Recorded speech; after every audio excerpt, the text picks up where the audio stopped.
What's the price of your soul? What is the price?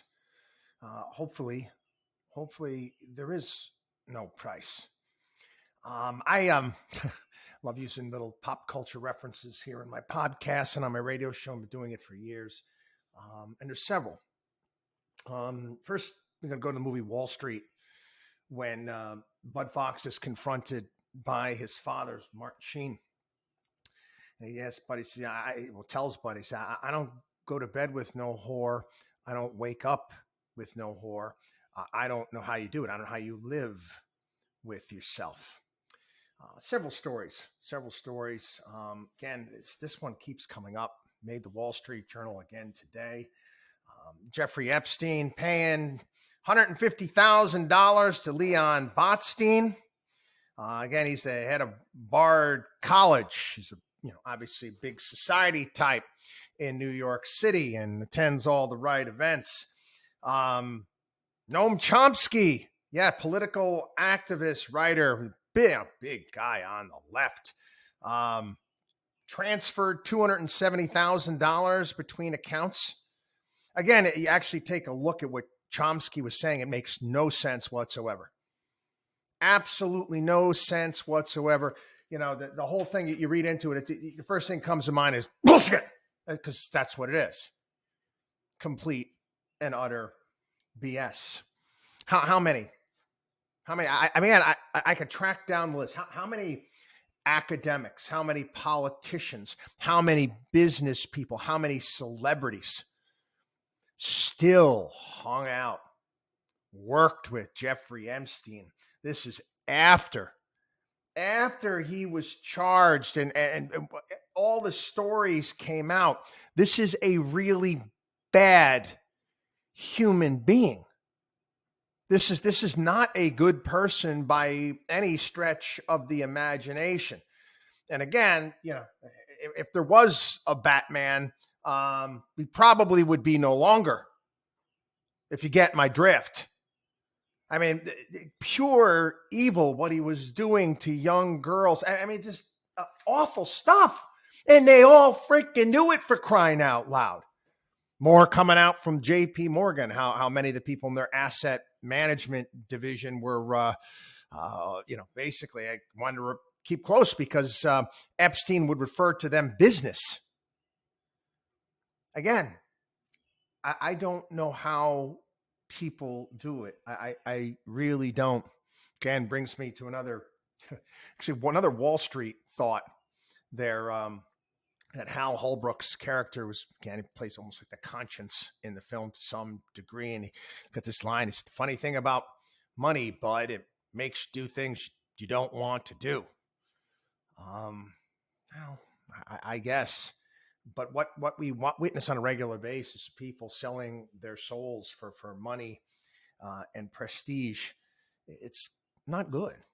And this brings me to kind of a similar story here. I was glad to see it. They had a great interview David Faber had with Elon Musk. It was an hour-long interview, and one of the highlights of it was basically in regards to free speech. And David Faber basically asking him about the tweets that he puts out and how certain investors might not like it because it'll hit the share price, or it might be bad for advertising on Twitter. And I like what he said. I'll say what I want. And if the consequence of that is losing money, so be it. Now, the argument that David Faber brought up, and it's a good argument, is, well, you're a fiduciary here, right? You got to do what's right for your shareholders. Well, I would say that, Elon Musk probably believes what he's doing is right and continue to advocate for free speech. To me, the old, John Adams, be good, do good, is always going to be profitable over the long run, over the long term, doing the right thing, saying the right thing, not keeping your mouth shut. You might hit the stock price in the short term, but where will it be 5, 10, 20 years down the road? It's that long-term thinking that made, the Roman Republic successful. Again, we're too short-sighted when it comes to things. And if, there's certain societal issues that might not be woke, might be difficult to talk about in the clear and present time. Again, you're thinking about where the country's going if we keep heading down this path. Again, why not being involved and get yourself engaged in that discussion? There's been countless times over the years. Again, I've been doing this business for a long time. I've seen a lot. I didn't finish school and start Markowski Investments. I worked at firms. I learned a lot watching, people sell their souls.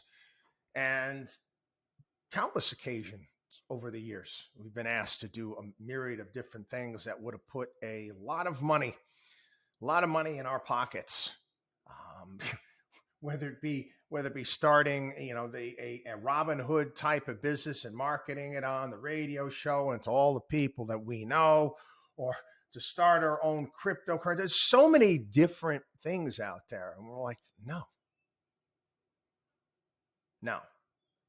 And again, it goes to a belief system that I have.